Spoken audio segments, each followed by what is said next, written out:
I think you're really going to enjoy this next portion on the program. In fact, I'm fascinated with it. Recently, Larry Cook called one day and said he had acquired a collection, the collection of Francis Carpenter. If you're familiar with history, you certainly know that Francis Carpenter is responsible for the famous painting of the Emancipation Proclamation. And as Larry began to tell me about this collection, I was fascinated by the nuggets of history that he was learning from Francis Carpenter's journals, things that I don't believe history's really ever had any exposure to. And I know you're in for a great treat today. During a recent visit to his home, we were able to learn so much about this collection and see so many original drawings and writings and paintings. And I just can't wait for him to tell you all about it, because you're going to leave here thinking, wow, that's awesome. Put your hands together for Dr. Larry Cook for a fascinating presentation. Thank you. And thank you, Nick, and for 20 great years with this festival. As I mentioned earlier in the luncheon, that some of my best friends have come from our relationship with the Carters, and that's what brought Nicholas and me together. He yelled to me across the parking lot in Plains, Georgia one day and said, "You're that historian that I've heard about, and I want you to come to the festival." So now Nick's amongst one of my best friends. And so I'm really excited about this. If you've been to my programs before, you know that I usually bring memorabilia from my collection, but we just couldn't do it with this one. And it's actually a little early to give a presentation on it, but Nicholas was so excited about it, he said, "You got to do it at this festival." And you know, Nicholas is like the President of the United States. When he asks you to serve, you do it. And so I was glad to say that I would do it, but there's much more to this than what I'm even going to get to today. This is incredible. For those of you who know me, I'm not only a historian, but I am a presidential memorabilia expert. I worked as a consultant for President Carter, helping him sell some of his items over the years to benefit raising money for Plains, Georgia, historic renovation. And so I love my life. I go to schools and tell people, tell the kid or ask the kids, how many of you think being a historian is boring? And of course, 90% of the hands go up. And by the time I'm done talking with them and telling them what I do every day of my life, I say, now who thinks it's boring? And not a hand goes up. Because I get to be on TV, I get to meet great people like this, I met great friends, I get to work with the Secret Service, I get, it's exciting. It's very exciting, and one of the most exciting things is collecting memorabilia. It's the biggest detective job in the world. And I'll give you just a little brief background. That's what got me into history. I have 4 college degrees, not one of them's in history, and I'm a presidential historian. I learned history from my grandmother getting me a piece of memorabilia when I was 10 years old that showed, it was a penny attached to a card that showed, ironically, it was Abraham Lincoln on there, of course, with the penny, and JFK. And it told the coincidences between the two. You've all heard of that, both had a VP named Johnson, et cetera, et cetera. And we didn't have Google when I was a kid. And so I went to my school library, and I really didn't believe all those coincidences. So I looked them all up.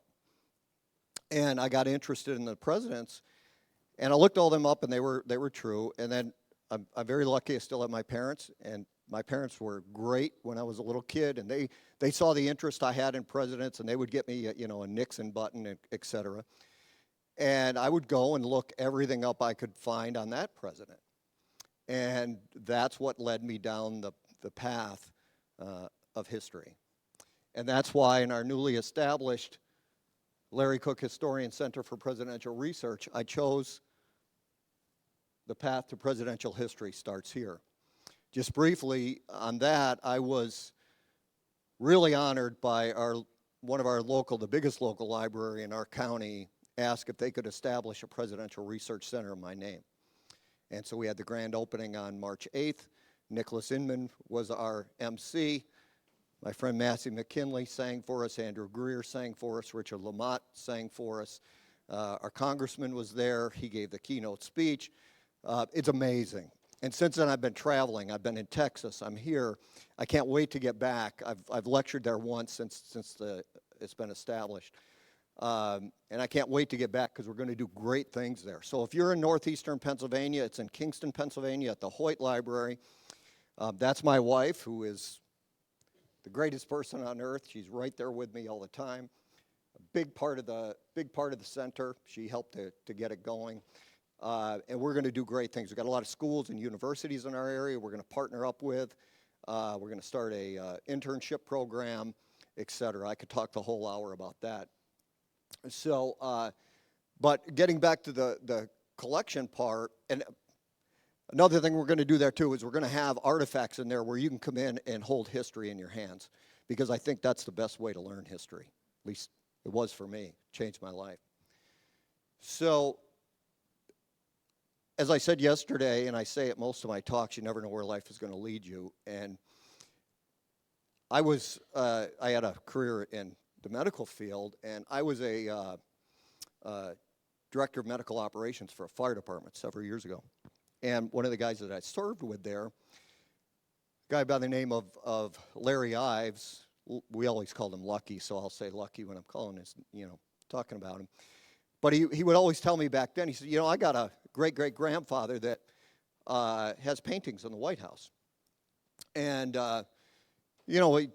I wasn't as into the history then as I am now, of course, but we talked a little bit about it, and that's why he told me about it. And then I moved to Houston. I worked at Baylor College of Medicine, et cetera, and kind of lost touch with Lucky. But before I left the department, they made me a lifetime member there, lifetime honorary member. So when I moved back to Pennsylvania, I'm originally from central New York. When I moved back to Pennsylvania, only 3 hours away, where my wife was born and raised, I started to go back to some of the fire department functions that I would get invited to, the Christmas party, officer installations, things like that. And got back in connection with my friend Lucky. And he said, I see you online all the time. I see you on TV. We got to connect with this. I've got all this stuff from my great-great-grandfather that I need to know what to do with. And so I said, well, who was your great-great-grandfather? I didn't remember from years past. And he said, it was Francis Carpenter. Well, I about fell out of my chair because I knew who Francis Carpenter was. And I'm so glad that I'm talking to a bunch of people that are interested in history, because I know some of you probably know who Francis Carpenter was. But Francis Carpenter, as we'll talk about, he actually resided in the White House with Lincoln for 6 months during some of the most pivotal times of the Civil War, so that he could paint the painting of Lincoln reading the Emancipation Proclamation to his cabinet. And so I kept trying to get together with my friend, and we lived 3 hours apart, kept going back and forth, and finally we get together, and it was amazing. The stuff that they had passed down through the family for well over 100 years that belonged to Francis Carpenter. And you'll see some of this stuff here. I'll show you one thing that's in here now. This is Francis Carpenter here in a glass daguerreotype. And that was in the collection. Everything you see here was in the collection. And so he only showed me a part of it at first, and then I went to his house, and it was a massive collection, like so massive I couldn't take it in my car. I had to come back with a van. And I thought he originally wanted me to just help him to know what to do with it. It was in no way archived. It wasn't protected. There wasn't anything acid-free. Actually, a lot of it was just in this big metal box that probably belonged to Francis Carpenter. Not the paintings, of course, but all the other stuff, the glass slides, all that stuff. It was just in a big metal box from the 1860s, so probably the box itself belonged to Francis Carpenter. So we got done looking at it the one day, and I said, well, Lucky, what do you want me to do? I mean, this is a very valuable collection, both in history value and monetary value. And he said, I want you to have it. I want you to take the collection. I said, I can't do that. And he said, no, I'm not going to give it to you. I want something for it, but I want you to have it. And he said, if you don't feel right about it or something, don't worry. I said, I would love to have it. I mean, we have one of the largest collections now of presidential memorabilia in the United States, exceeds 8,000 pieces, so what's a few hundred more, right? So I said, I would love to have it. I mean, it's just totally amazing. And he said, well, that's where I want it to go. You know what to do with it, and I want you to, you're my friend, I want you to take care of this. So we talked a little more about it, and 2 days later I came back with my van and got everything. And so I have learned so much about Francis Carpenter and just getting this collection. I only knew that he did that painting. I didn't know a great deal about him. And what's really cool is that Francis Carpenter was born in a small central New York town of Homer, New York, which is kind of between Syracuse and Binghamton, if you kind of know those two cities. And that's 30 minutes from where I grew up. And he's buried there. So actually in May, my wife and I are taking our anniversary trip, and we're going to Homer, New York, which is only 2.5 hours away. But we're going to do a lot of research there. Isn't it exciting when you're married to a historian? So, and what's so cool, I mean, this is a rural farming community, and I didn't know this until I got into this collection, but not only did Francis Carpenter come from Homer, New York, but also a man by the name of William Stoddard, who was a personal secretary to Lincoln, came from that same little town. Another man by the name of Eli DeVoe, who was a police officer, foiled the assassination attempt on Lincoln when Lincoln was president-elect, and there was all kinds of threats on his life going through Baltimore and all that, to try to get to Washington. So 3 significant people come out of this little tiny community that all had to do with Abraham Lincoln. So the history is just amazing there. And then on the other side of me, on the other side of town, in my hometown area, Grover Cleveland spent most of his childhood there. So 150 years later, this little historian here was born right in the middle of this and meant to bring all this stuff together, I guess. So he was born in 1830, as I mentioned, in that small rural community. And of course, everybody that was born there was expected to just kind of get a job and do kind of what their father did for a living. But Francis liked to do artwork. He liked to do, which was kind of frowned upon then. You're going to be a farmer and the rest of us. And his father wasn't really into it until one day he comes in, when Francis is 14 years old, he comes in and he sees a painting that he had done. Francis's father sees a painting that Francis had done of Francis's mother. And he looked at it and thought, wow, you are good. And so his father lets him go to Syracuse, New York, which is 30 miles away, and study under a well-known artist, Sanford Thayer. If you look him up, he did a lot of work painting the Onondaga Indians and things like that in our area. And so he studied under Sanford Thayer, and comes back to Homer. Now he's 14 at this point, 15 now. Comes back to Homer, and he's literally the starving artist. He goes through and he's knocking on doors, asking people if he can paint their portrait. I'll paint it for one guy who owned the general store gave him enough cloth to make some pair of pants for his portrait, and he just went after it. And I love this guy the more I get into it, because he is a go-getter. And so there's another guy in town that's the son of the wealthiest person in that community, and he's also not really beating to the same drum everybody else in the community does. He didn't really want to do what his father did. He kind of his own person.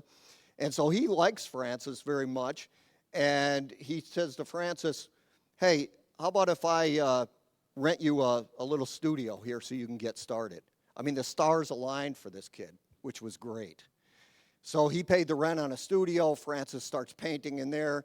Again, doing anything. He painted for free, barter, whatever, just so he could get more and more experience.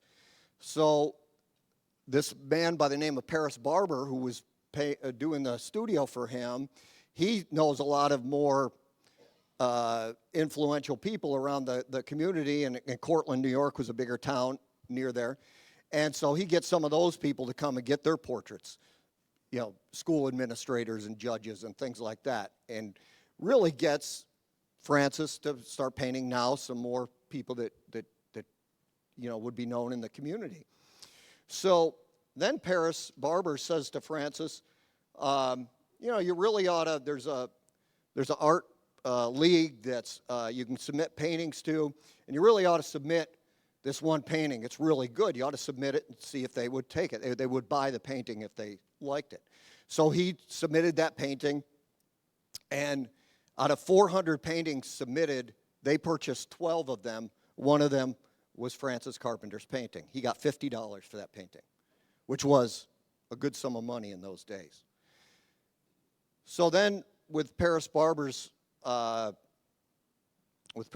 encouragement, he kept painting more and more local people, getting more and more school administrators, college administrators, things like that, getting their portraits done. So then Paris Barber gets him, encourages him to move on to New York City. Now that we're a few years down the road, he's an adult, move on to New York City and get a studio there.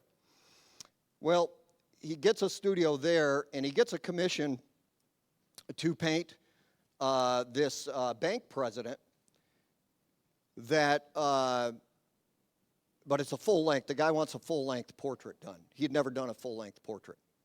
So he does a full-length portrait on this bank president, and the Academy of Design agrees to let it be displayed there at the New York City Academy of Design. After it was displayed there for a short period of time, at age 21, they allowed Francis to become a member of the Academy, the youngest member of that design academy. So that really put him on a trajectory for his artwork.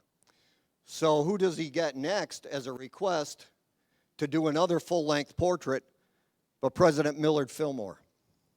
Now, if that isn't a boost to your career, President Millard Fillmore asked him to do a full-length portrait of him.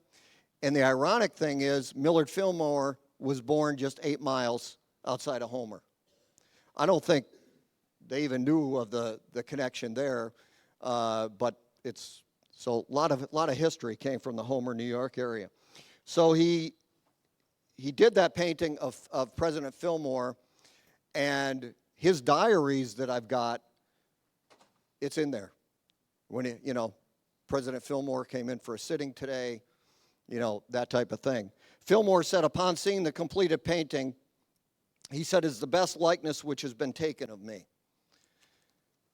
And somebody asked President Fillmore if he was bored when he sat there for these paintings. He's a sitting president, he's got a lot to do. And he said, no, it's one of the greatest relaxing times in my day to go in and sit for Francis Carpenter.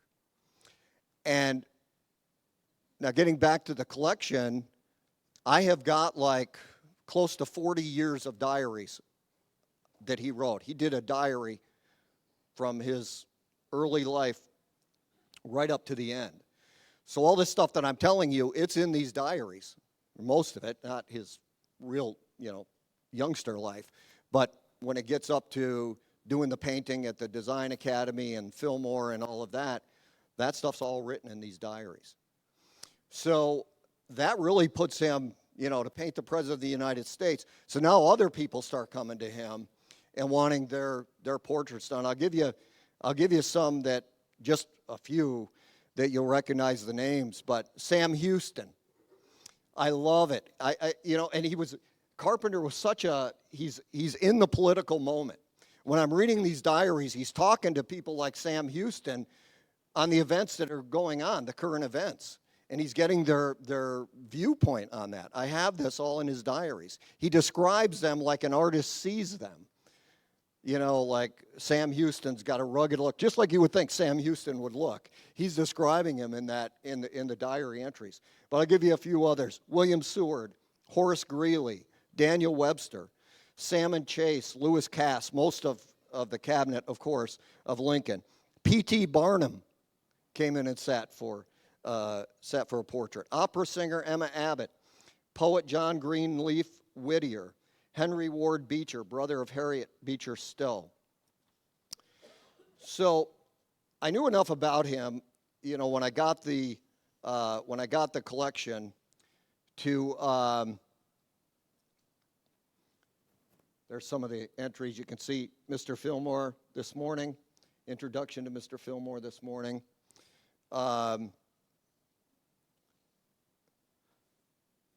That's a sketch that he did of Salmon Chase, who was in Lincoln's cabinet. Another entry there. I mean, there's pages, hundreds of pages of entries, but just to give you an idea. So what I didn't know about him until I started looking through these diaries is that I didn't know that he had painted other presidents. I didn't know about Millard Fillmore. But it just so happened when I was starting to look through this stuff, one of the very first things I opened up to was he's talking about, you know, walking to church with the president. Well, I look at the date, and it's before Lincoln's time. So I go a little further, and he's talking about Franklin Pierce. And he was really close with Franklin Pierce, so close that Pierce invited him to stay in the White House while he's painting his portrait.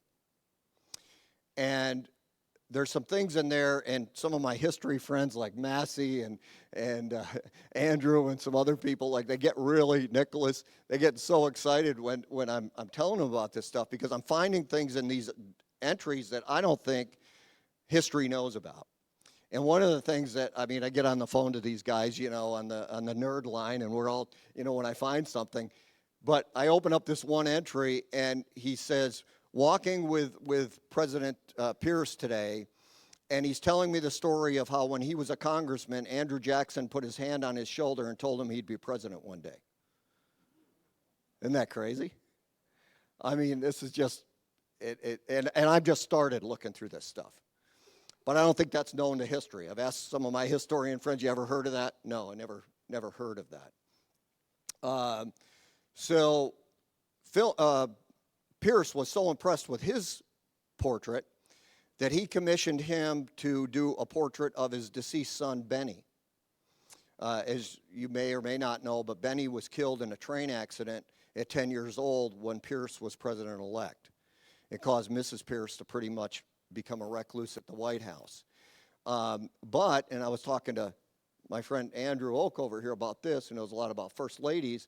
You know, it was pretty much that she was a recluse in the White House that we know throughout history. But I'm finding several entries in Carpenter's diary about how she did come out to go to church. He's talking about walking to church with the president and Jane Pierce. So that's some other things that might change history just a little bit. So there's a ton in there about Franklin Pierce and they developed a really good friendship. And your emotions when you're reading this stuff are really like a roller coaster, because I just feel like I know these people when I study them. And when you get to Benny's, the entries about Benny Pierce, you know, all he had to work from to do that portrait of him was a very damaged daguerreotype photograph of Benny, and then he went around and talked to friends of Benny Pierce to get some idea of what he looked like. But when he got the painting done, and these are all entries in the diary, when he got the painting done, he just couldn't ask President Pierce for any money for it. He would not accept any money for it. And he has another entry in the diary that President Pierce made him take $100 for that portrait. He would not take it for free.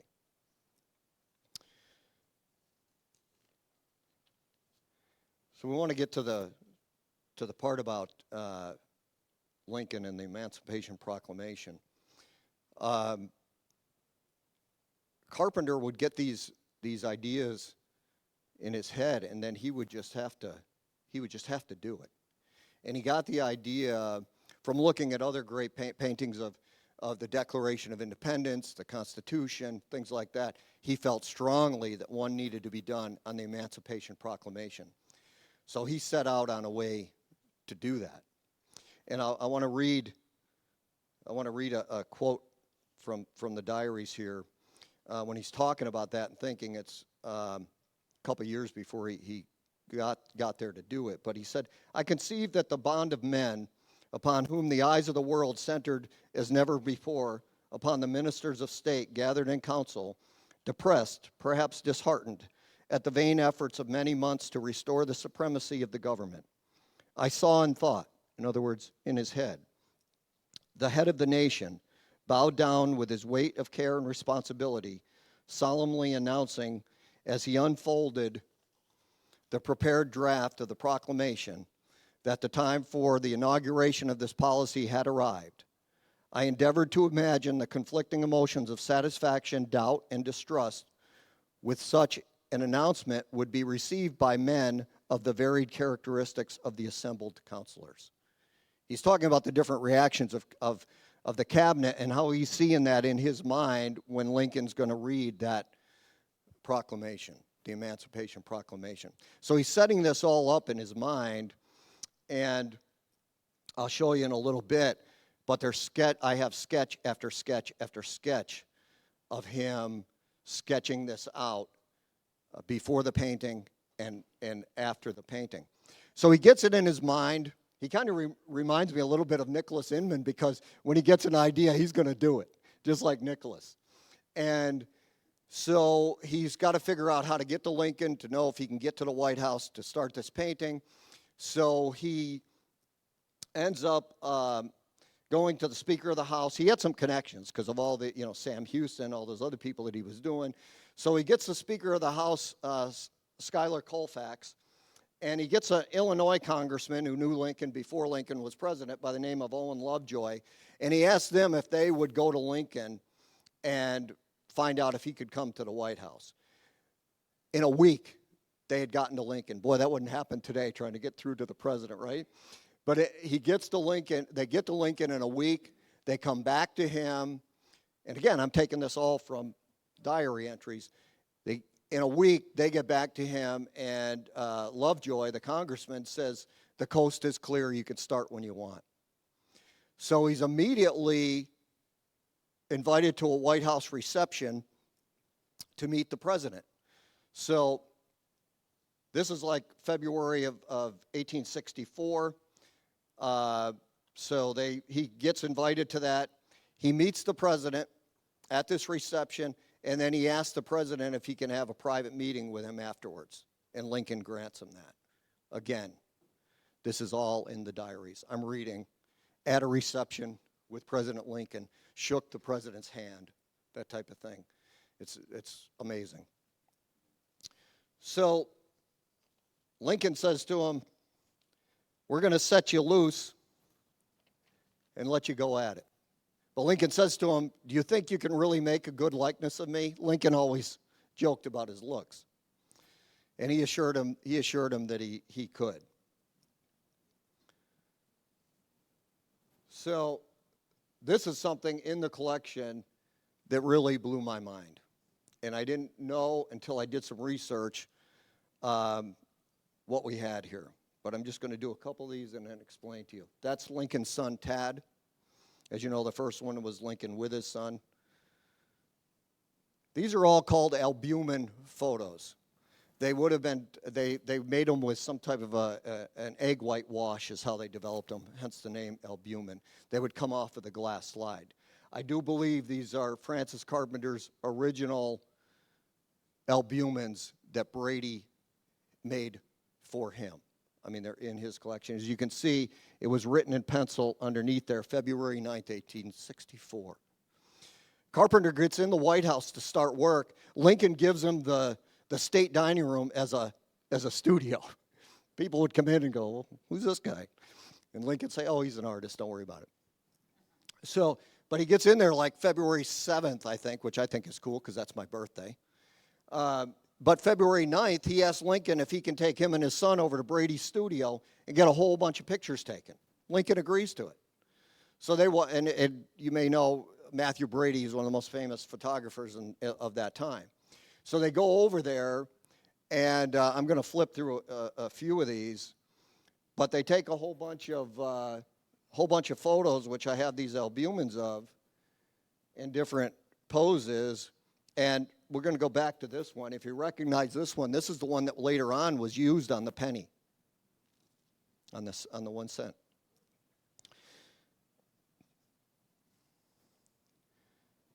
So, and I have many more. For time purposes, couldn't do them all. And I'm going to show you, but those are the ones for February 9th. And I'm sorry, but I'm looking for one that I did want to show you here. And I can't find it. I'll find it in a little bit. But anyway, here's one. This one's a little tougher to see, but that's actually Francis Carpenter. He looks a little different than he did in the first photograph, but he's posing himself as he wants William Seward posed in his painting. So give me just 1 second to look here. I'm looking for one that seems to not be here that I wanted to show you.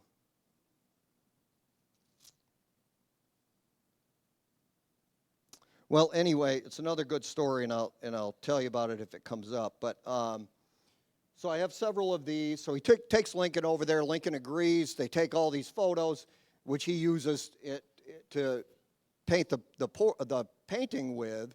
But as I said, some of them got used later on for like the penny and etc. So they're all in there.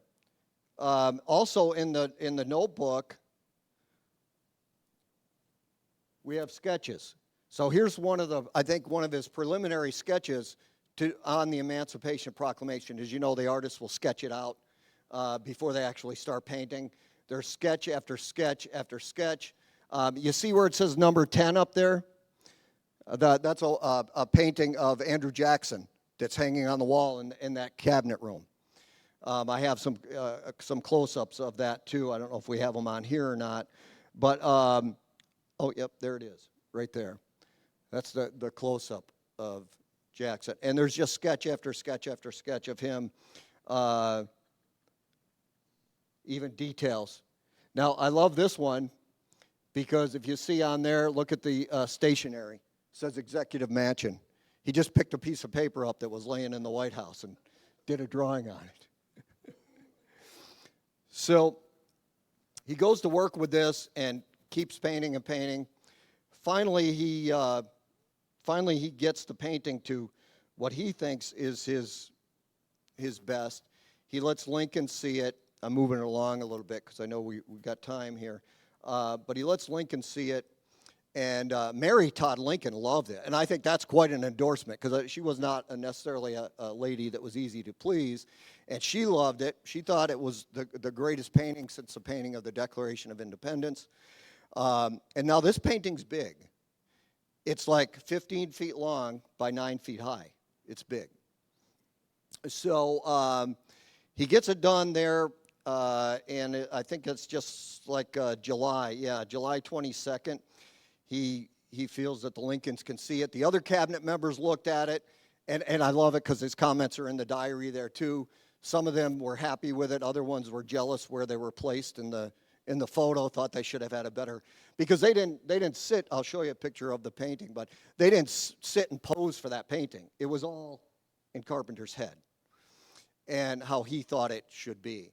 But things that are so crazy in this collection is even, I was just telling Massey this, there's a Tribune from their New York Tribune newspaper on there, and I find written on the top, Francis Carpenter wrote on the top of that, this paper, important, this paper was used in the model for the painting. And, it's the right date, it's all there. So they put the painting on exhibit in the East Room of the White House. And according to the diaries, thousands of people came to walk through there. You know, it wasn't so tough to get into the White House then. But thousands of people came to view that painting as it sat in the White House. And then they decided, just before Lincoln's inauguration, to take the painting over and have it displayed in the Capitol Rotunda. And this is one thing I just love. Said as the painting was being raised in the Capitol Rotunda at that time, they said a policeman in the crowd, well, let me go back. It was being raised up through, and a sunbeam came through the newly constructed dome of the Capitol, and it happened to shine right on Lincoln himself in the painting, in this huge painting. And a policeman in the crowd exclaimed, "Look, that is it should be. God bless him. May the sun shine upon his head forever." Can't you just imagine that? All these people standing around and that miraculous thing happens. So after that, and unfortunately shortly after the inauguration, Lincoln was assassinated, of course, in 1865.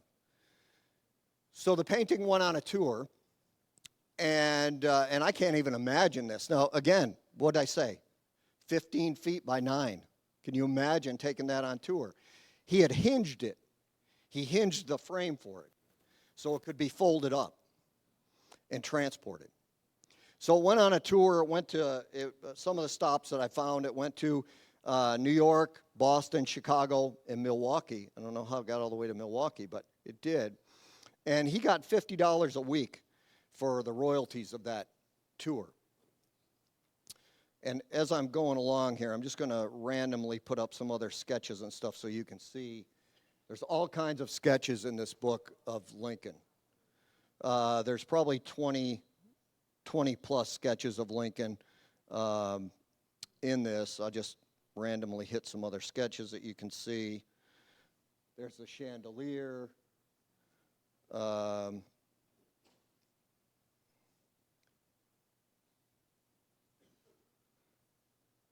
This is new to me, doing this thing, so I'm kind of looking around here, and I want to leave it up enough for you. But as you can see, he did so many different sketches of Lincoln and some close-ups of different things. So anyway, this went on the tour, and then Carpenter's dream was to get the government to buy it. Well, he wanted 25,000 for it. He wanted. And anybody that he talked to after that tour, they were like, "No, that's too much. We're not going to, we can't buy this." And the other thing that I want to mention is, in all this time that it's on tour, and then he puts it in storage for a while, then he brings it out in 1866, he brings it back to Homer, New York.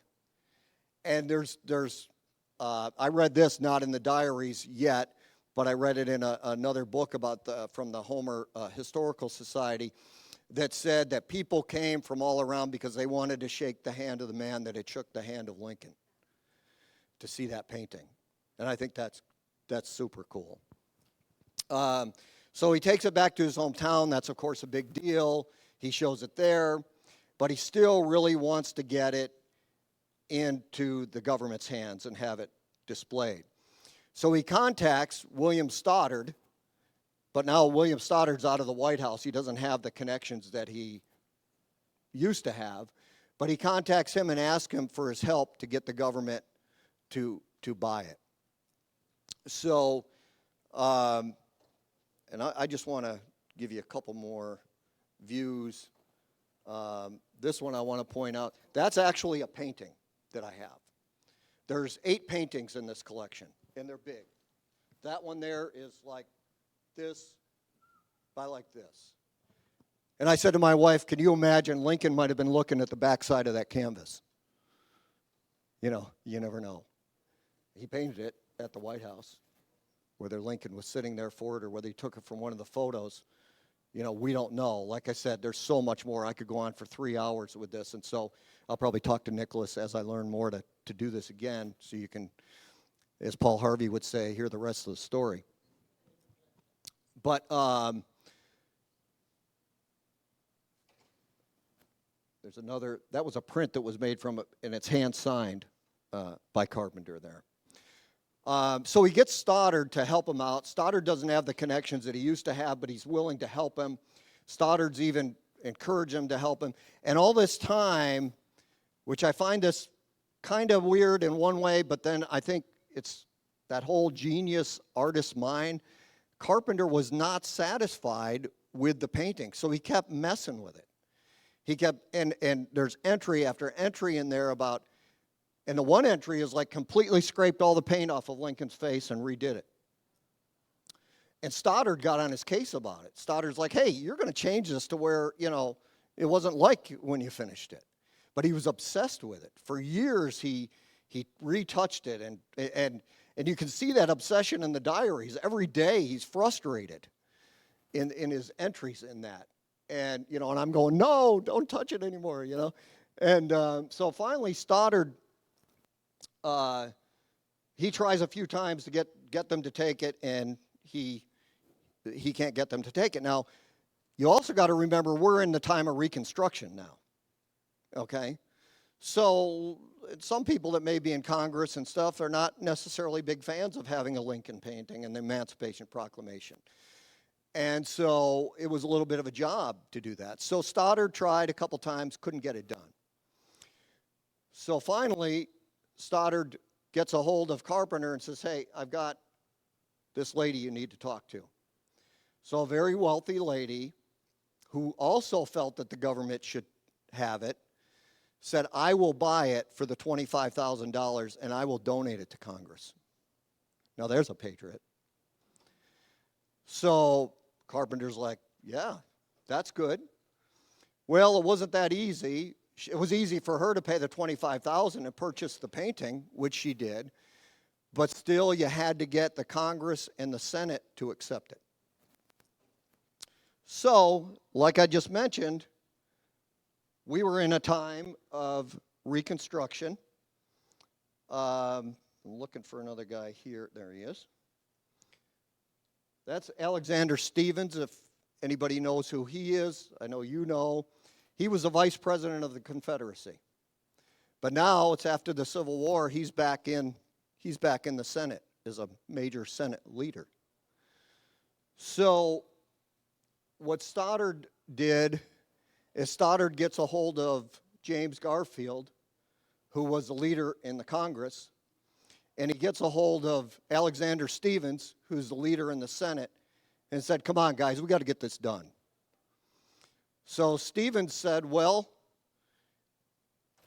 and Stephens a Democrat, Garfield's a Republican. That makes it even easier, right? So he's, come on, guys, we got to get this done. So Stephens says, well, I don't really have a problem with it if Garfield will make a motion for that we should put this through the Congress and the Senate. I don't really have a problem with it if he'll make a motion. Garfield, so Stoddard runs back to Garfield, says, hey, I think we're on board with this. Garfield says, well, I'll do it if Stephens doesn't blindside me and then, you know, kill it after I make the motion. Well, they both agreed, and from what I've read on it, Stephens was very enthusiastic about it, surprisingly, to do it. So they got it passed through the Congress, and they got it passed through the Senate. And so the painting, there's the, see the paper hanging over the desk? That's what the newspaper that I have was used for. I'll take your question in just a second. So finally, through some very political fancy work by Stoddard, Carpenter's hometown buddy, they get it done through the Democrats and the Republicans, and it's now hanging in the U.S. Capitol, where I hope it always will be. And Carpenter's dream was fulfilled to get it to the U.S. Capitol. As I mentioned, there's so much more to this story. I have just touched the tip of the iceberg with this. I would like to have shown you all the pictures of all the paintings I have, all the sketches that I have. We just knew it wouldn't have time for that. But it's amazing, and I think it'll probably be my next book. I've already thought of a title, Brushes with History. You know, get it? Brushes. So, because it's not just the presidents that he painted. And he did paint Garfield. That's another one. And I got to get this in, too. We're talking about presidents. I open it up, and he's like, I almost dropped the diary when I saw this. He goes, former President Tyler's coming in today for a sitting. Tyler's another one that he painted. So that's where it's hanging. If you get a chance to go to the U.S. Capitol, please go there, think about it.